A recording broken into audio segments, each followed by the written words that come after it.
우리가 예배 드리기 1시간 반 전에 이곳에서 이제 주일학교 아이들이 예배를 드립니다. 시끌벅적하고 몇 명도 안 되는데 굉장히 요란스럽습니다. 아이들 예배를 드리면서 오늘은 제가 한계를 느꼈어요. 제 인내심의 한계를 느꼈습니다. 쉽지 않다. 아이들을 다루는 게.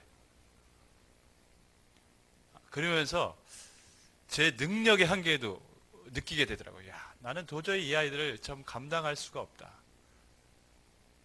그리고 새삼스럽게 예수님의 위대하심을 다시 한번 생각하게 됐습니다.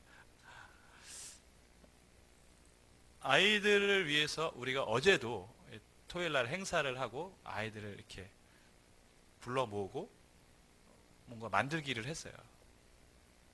저희가 방학 중에도 하고 가끔 토요일에 이제 학교를 다니면 토요일 날도 하는데 아이들을 위해서 저희가 할 수 있는 그 한계 안에서 실은 우리가 어떤 면에서 보면 붓고 있는 거예요.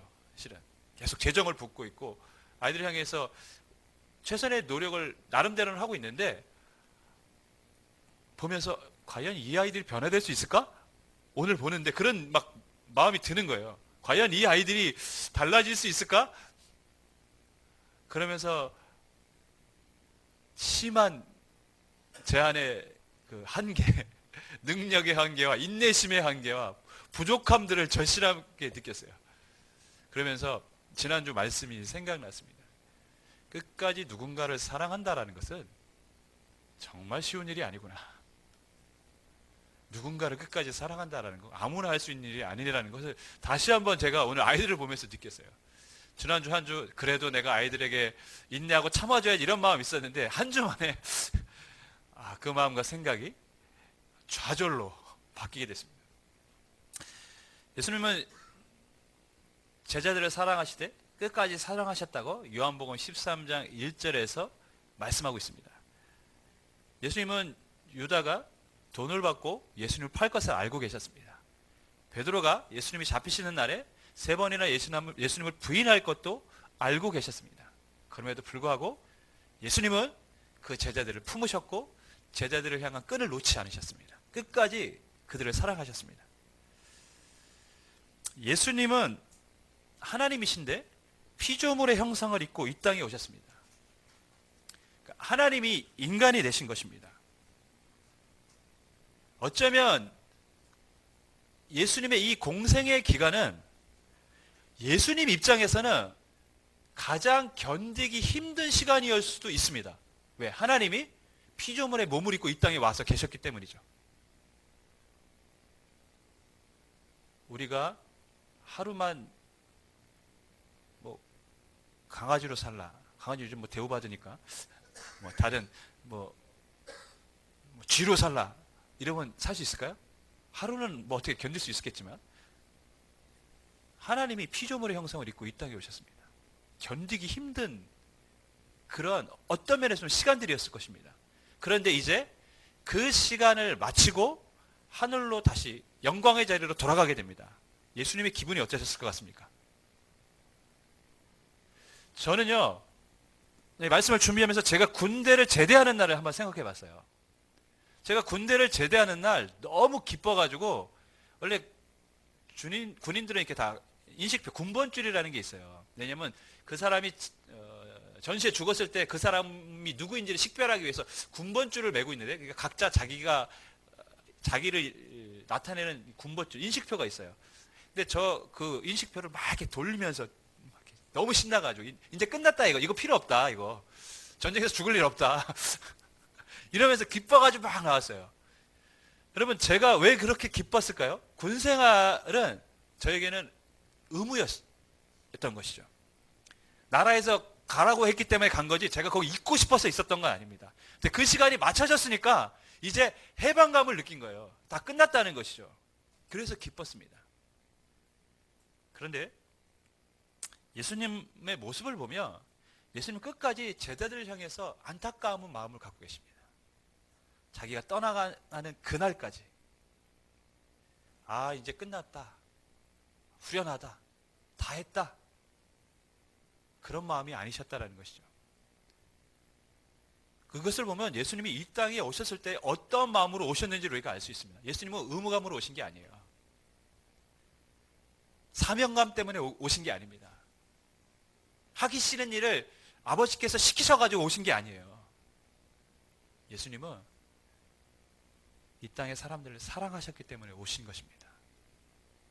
그래서 마지막까지 그 떠나시는 그날에도 제자들을 향한 사랑을 표현하고 계시고 제자들을 사랑한다고 말씀하고 계신 것입니다. 주 안에 사랑하는 여러분, 오늘도 그 주님의 사랑이 우리의 삶 가운데, 이 예배 가운데 있는 줄 믿습니다. 우리가 그 사랑을 받았기 때문에 실은 이 자리에 와 있는 것입니다. 예수님은 끊임없이 제자들에게 사랑을 얘기하고 사랑한다라는 표현을 하고 있습니다. 그런데 제자들은 근심하고 있어요. 왜냐하면 예수님이 자꾸 떠나신다라고 말씀하시니까. 나 이제 곧 떠날 거야. 나 이제 곧 아버지께로 돌아갈 거야 하니까 제자들은 그 말을 듣고 위로받은 게 아니라 근심하고 있습니다. 제자들 입장에서는요, 예수님의 말씀이 좀 날벼락 같은 말씀이에요. 자신들은 어떤 면에서 인생을 걸고 예수님을 쫓아다녔어요. 그렇지 않습니까? 예수님과 함께 자신의 삶을 걸었어요. 근데 예수님은 떠나신다고 말씀하십니다. 근데 그 시간까지 그렇다고 뭔가 이룬 것이 있는가? 없습니다. 예수님이 떠나신다고 자신들에게 미래가 보장되는가? 없습니다. 뭐 나라의 한 자리를 차지할 수 있는가? 그것도 아닙니다. 그렇다고 많이 벌어놓은 재산이 있는가? 그것도 아닙니다. 사람들에게 명예를 얻었는가? 그것도 아닙니다. 예수님이 떠나고 나면 실은 그들의 미래는 답답합니다. 갑갑합니다. 두렵습니다. 어떻게 살아야 되는 것입니까? 그런 근심이 제자들에게 있었던 것입니다. 제자들이 지금 근심하고 있는 그 근심의 이유는, 예수님을 떠나기 때문에 근심하는 이유는 실은 자신들의 미래에 대한 근심입니다. 예수님 없이 나는 어떻게 살아가야 되는 거야? 여러분, 이런 미래에 대한 근심은 제자들에게만 있는 것이 아닙니다. 누구에게도 있습니까? 저와 여러분에게도 있습니다. 아니, 이 땅을 살아간 이전의 사람들과 지금 살아가고 있는 이 세상의 사람들과 앞으로 살아갈 세상의 모든 사람들이 갖고 있는 걱정이 뭡니까? 미래에 대한 걱정이에요. 어떻게 살아갈 것인가? 예수님은 이 제자들의 마음을 아시고 이렇게 말씀하셨습니다. 1절 말씀인데요. 우리 같이 읽겠습니다. 시작.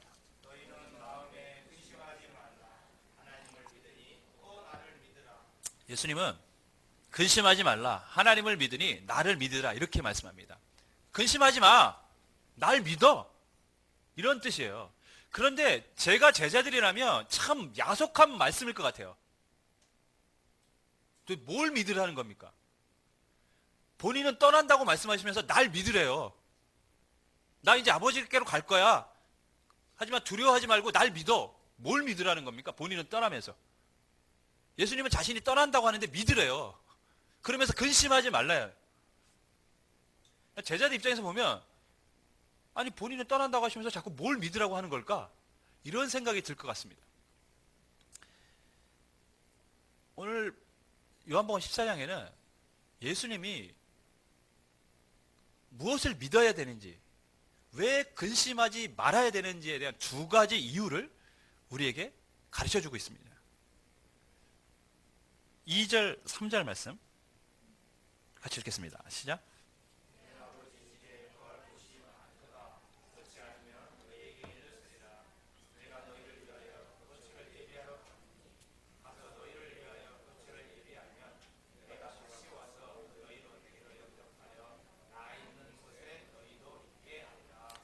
예수님은 지금 자신이 떠나가시는 목적이 있다고 말씀합니다. 그 목적이 무엇입니까? 너희들의 거처를 예비하러 가는 것이다. 내가 거처를 예비하고 아버지 집에 너희 집에 거처를 예비하고 때가 되면 다시 와서 너희를 영접해서 나 있는 곳에 너희도 함께 있도록 하기 위해서 그 거처를 준비하기 위해서 지금 떠난다는 것입니다. 그래서 1차적으로 거처를 준비한다는 것은 천국에서 우리가 살아갈 거처를 준비하신다는 의미입니다. 하지만 두 번째 의미도 있습니다. 그건 무엇입니까? 앞으로 내가 십자가의 죽음을 당할 것이라는 것입니다. 왜냐하면 십자가의 죽음이 없이는 그 누구도 하나님 나라에 들어갈 방법이 없기 때문입니다. 길이 없기 때문입니다. 주님은 지금 거처를 예배하러 갑니다. 내가 십자가에 곧 죽게 될 것이라는 것을 또한 암시하고 있습니다. 그래서 예수님은 6절에서 내가 곧 길이요 진리요 생명이니 나로 말미암지 않고는 아버지께로 올 자가 없다. 내가 지금 거처를 예배하러 가는 것, 내가 떠나는 것은 거처를 예배하러 가는데 그것은 십자가의 죽음을 의미하고 또한 하나님 나라에서 우리가 살아갈 거처를 준비하는 것이라고 주님은 말씀하시고 약속하셨습니다. 주 안에 사랑하는 여러분, 제자들이 근심하는 것은 무엇 때문입니까? 예수님이 떠나는 것 때문에 근심합니다. 그럼 미래에 대한 근심이 있어요. 근데 제자들에게 예수님은 내가 떠난다고 근심하지 마라. 내가 떠나는 것은 너희들의 미래를 위한 거다. 오히려 이렇게 말씀합니다. 근데 제자들이 생각했던 미래와 예수님이 생각하는 미래는 조금 차이가 있습니다. 제자들은 어떤 미래를 생각하고 근심한 것입니까? 자신들의 남은 인생에 대한 미래. 10년이 될지 20년이 될지 30년이 될지 모르는 그 인생에 대한 미래를 생각하고 걱정했는데 예수님이 말씀하신 미래는 그 이후의 미래를 말씀하셨습니다.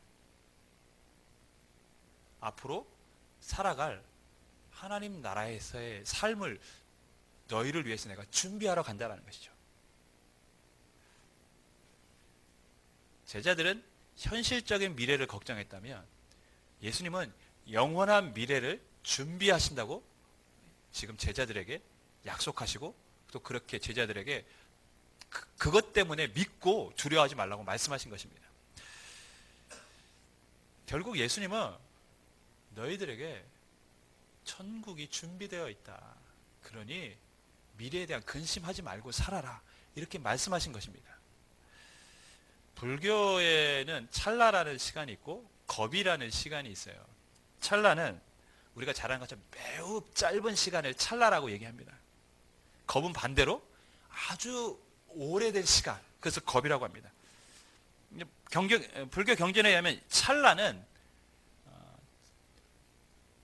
1초를 75로 나눈 것입니다.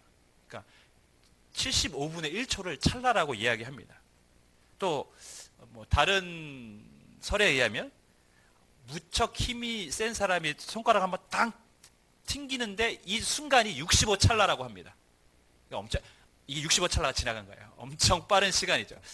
그러니까 찰나라는 시간은 인간이 상상할 수 없이 빠른 시간이라는 것입니다. 또 이런 말도 있어요. 대비바사론이라는 불경에는 두 사람이 마주보면서 5천 가닥의 명주실을 양쪽으로 끌어당기고 있습니다. 5천 가닥입니다. 그리고 제3의 남자가 날카로운 칼로 단숨에 그 실을 자르는데 한 가닥의 명주실이 딱 잘라지는 그 순간이 64찰나라고 합니다. 그러니까 찰나라는 시간이 엄청나게 짧은 시간이라는 것이죠. 우리가 속된 말로 정말 눈 깜짝할 시간, 그런 사이, 그것을 찰나라고 불경에서는 이야기합니다. 그럼 겁은 어떤 시간입니까? 겁은 우주적인 시간이에요. 우주가 시작해서 한번 파괴되기까지의 시간, 그것이 1겁입니다. 그러니까 우주가 한번 생기고 언제 모르지만 한번 파괴될 텐데 그것이 1겁입니다. 1겁. 근데 0겁이라는 표현을 써요. 그것이 영원하다라는 것이죠. 그럼 찰나에 비하면 0겁에 비하면 찰나라는 시간은 어떤 시간입니까? 아주 짧은 시간이죠. 그런데 불교에서도 이 0겁에 비하면 우리의 인생이 찰나와 같다라고 얘기합니다. 이 0겁에 비하면 우리의 인생은 너무나도 빠른 시간이라는 것이죠.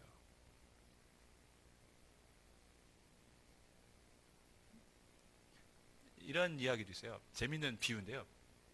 이 겁이 얼마나 긴 시간이냐. 길이가 10km 달하는 돌산이 있습니다. 근데 한 사람이 100년에 한 번씩 천으로 딱 닦습니다. 근데 그 돌산이 100년에 한 번씩 닦는데 모두 닳아져 없어지기까지의 시간. 그게 겁입니다. 그런데 그 영원한 시간에 비하면 인생은 찰나와 같다라는 것이죠. 아주 짧은 시간이라는 것이죠. 여러분, 주님이 준비하신 하나님 나라의 삶은 영원한 시간입니다. 그에 비하면 우리의 삶은 뭡니까?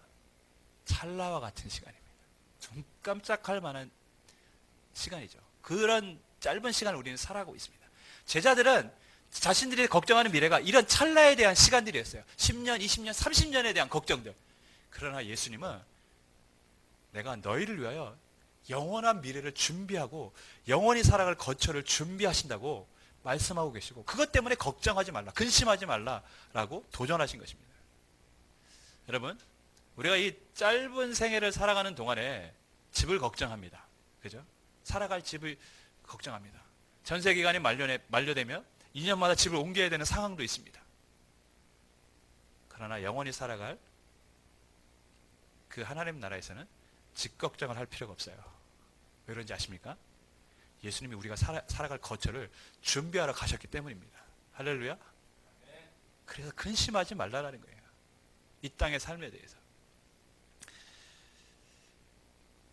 예수님께서 나를 믿고 근심하지 말라고 한 두 번째 이유가 있습니다. 그 이유가 뭐냐면 16절 말씀인데요. 우리 같이 읽겠습니다. 시작. 내가 아버지께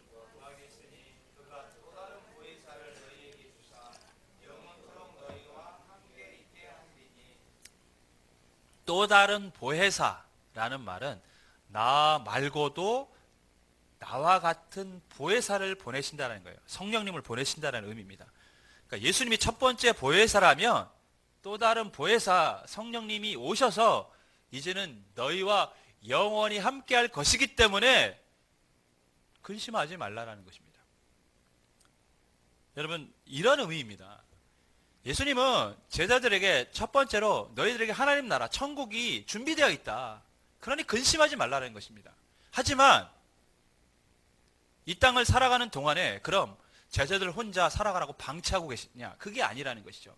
이 땅을 살아가는 동안에는 누가 계십니까? 또 다른 보혜사 성령님이 너에게 오시고 그분이 너희와 영원토록 함께 하실 것이기 때문에 너희의 살아갈 미래를 근심하지 말라라고 말씀하고 계신 것입니다. 그런데 우리가 여기서 주목해야 될 말씀이 있어요. 16절을 다시 보면 내가 아버지께 구하겠으니 라는 말씀입니다. 보혜사 성령님이 이 땅에 오시는데, 즉 오순절날 성령이 오셨습니다. 그리고 성령님이 믿는 사람들 가운데 영원토록 내주하십니다. 그런데 그 성령님은 누구의 요청에 의해서 오셨습니까? 누구의 요청입니까? 예수님의 요청에 의해서 오신 거예요. 예수님은 예수님 없이 살아가야 될 삶을 걱정하는 제자들을, 그 마음을 모르신 게 아닙니다. 알고 계셨습니다. 하지만 내가 너희를 고아처럼 버려두지 않을 것이다. 성령님이 오실 것입니다. 근데 그 성령님은 예수님이 요청하신 거예요. 하나님, 저들을 고아처럼 버려두지 말게 하시고 임하셔서 그들과 영원토록 동행하시도록 하나님 성령님을 보내주십시오. 그 요청에 의해서 성령님이 이 땅에 오신 것입니다. 제자들을 어떻게 하신 것입니까?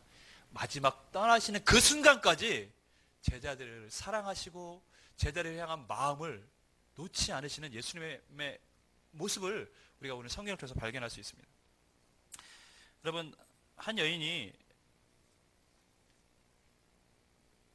남편을 오래전에 먼저 떠나보내고 혼자 아이를 키우고 있었습니다. 근데 이 여인은 아들이 하나 있었는데 아들이 속을 너무 많이 썩여요. 근데 어느 날 몸이 아파서 병원을 갔는데 암 말기의 진단을 받습니다. 그리고 의사가 앞으로 3개월밖에 살지 못할 것이라는 선고를 내립니다. 이 여인은 자신이 곧 죽게 될 것이라는 것을 알고 있습니다. 그런데도 이 여인의 걱정은 자신의 죽음이 아닙니다. 혼자 살아서 이 험난한 세상을 살아가야 될 아들을 생각하면 그것이 그렇게 마음이 아팠습니다. 나는 세상을 떠나지만 이 험난한 세상에서 혼자서 엄마 아빠도 없이 살아가야 될 이 아들을 생각할 때마다 그 엄마는 마음이 아파서 견딜 수가 없었어요. 세상에 혼자 남겨질 제자들, 그들은 예수님의 말씀, 복음을 들고 세상에 나가서 하나님 나라를 세워가야 될 사람들이었습니다. 그 과정 중에는 핍박도 있고 사자밥이 되어 죽기도 하였고 돌에 맞아 죽기도 하였고 톱에 켜서 죽기도 하였고 화형에 처해서 죽기도 하였고 십자가에 못 박혀 죽기도 하는 그 험난하고도 참혹한 일들을 그들은 겪어야만 했습니다. 주님은 알고 계셨습니다. 그들이 앞으로 살아가야 될 이 복음을 들고 살아가야 될 삶이 순탄하지 않고 엄청나게 어려운 고난이 있다는 것을 주님은 알고 계셨습니다. 그들을 홀로 남겨두는 예수님의 마음은 편치 않으셨다는 것이죠. 마음이 아팠습니다. 그래서 아버지께 요청을 하신 것이죠. 주님, 고아처럼 저들을 버려두지 마시고 성령님을 보내주십시오. 그 성령님이 그래서 우리 가운데 오신 줄 믿습니다. 그것이 하나님의 마음이었습니다. 주님의 마음이었습니다. 우리를 끝까지 사랑하시는 주님의 마음. 여러분, 어느 누가 인내와 열정만 갖고 이 땅의 험난한 삶을 믿음으로 승리할 수 있습니까? 어느 누가 자신의 스스로의 믿음만 가지고 천국의 소망만을 가지고 이 땅에서 겪는 수없이 많은 아픔과 상처를 다 극복하고 끝까지 믿음의 길을 거둘 수 있습니까? 그런 것은 쉽지가 않습니다. 우리에게는 성령의 위로가 필요하고 도우심이 필요하고 능력이 필요하고 함께 하심이 필요한 줄 믿습니다. 그래서 예수님은 성령님을 보내달라고 요청하신 것입니다. 여러분, 사람에게는요 한계가 있어요. 아까 제가 말씀드렸듯이 사람은 한계가 있습니다. 아무리 부모가 자녀를 사랑해도 자녀를 돕고 싶어도 한계가 있어요.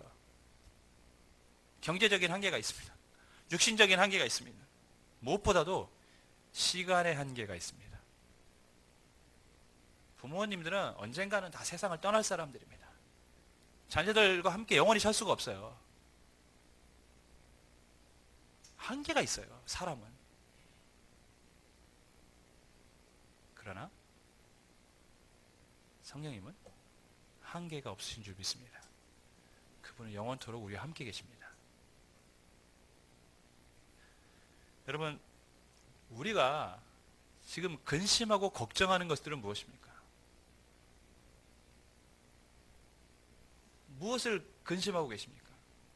미래의 삶입니까? 남겨진 자녀들에 대한 걱정들입니까? 예수님은 근심하지 말라고 말씀하고 계십니다. 나를 믿으라고 말씀하십니다. 천국이 준비되어 있다는 것을 믿으라고 말씀하십니다. 성령님이 너희와 함께 계시다는 걸 믿으라고 말씀하고 계십니다. 주님은 우리에게 천국을 예비해 주실 뿐만 아니라 이 험난한 삶을 살아가는데 혼자서 살아가지 않도록 성령님을 보내주셨고, 그 성령님이 우리가 하나님 나라에 가는 그날까지 동행하여 주실 줄 믿습니다. 오늘날 젊은이들을 3포 세대를 하면 5포 세대, 7포 세대라고 얘기합니다. 3포는 뭐죠? 연애, 결혼, 출산을 포기한 세대입니다. 5포는 연애, 출산, 결혼, 출산에 인간관계, 내 집 마련도 포기했습니다. 7포는 거기에다 꿈도 희망도 포기한 세대. 오늘날의 젊은 세대를 칠포 세대라고 부릅니다. 무슨 뜻입니까? 자신들의 미래에 대해서 희망이 없다라고 생각하고 많은 사람들이 살고 있음을 우리에게 알려주고 있습니다. 2000년 전 제자들의 모습도 그랬습니다. 그들은 미래가 불안하다고 생각했습니다. 예수님이 없는 삶은 어떻게 살아야 될지 모르는 막막한 삶이라고 그들은 생각했습니다. 그래서 두려웠습니다. 근심했습니다. 이런 제자들에게 예수님은 나를 믿고 근심하지 말라라고 가르쳐주고 있습니다. 너에게는 이 땅의 삶이 아닌 영원한 삶이 준비되어 있고, 비록 또한 이 땅을 살아갈 때에도 성령님이 너와 함께 해주실 것이기 때문에 근심하지 말아라. 그렇게 제자들에게 알려주고 계십니다. 하나님 나라에 우리의 거처가 예비되어 있는 줄 믿습니다. 성령님께서 우리의 삶에 늘 함께하여 주시는 줄 믿습니다. 우리가 이 믿음이 있다면 근심하기보다는 하나님 나라를 소망하고 걱정하고 염려하기보다는 성령님의 도우심을 기대하면서 살아가는 것이 믿음을 가진 사람들의 합당한 모습인 줄 믿습니다. 믿으십니까? 저희 여러분은 이 믿음을 가지고 근심하고 걱정하기보다는 하나님 나라를 소망하며 성령의 도우심을 바라보며 이 땅을 승리하며 살아갈 수 있기를 주님의 이름으로 간절히 축원하겠습니다.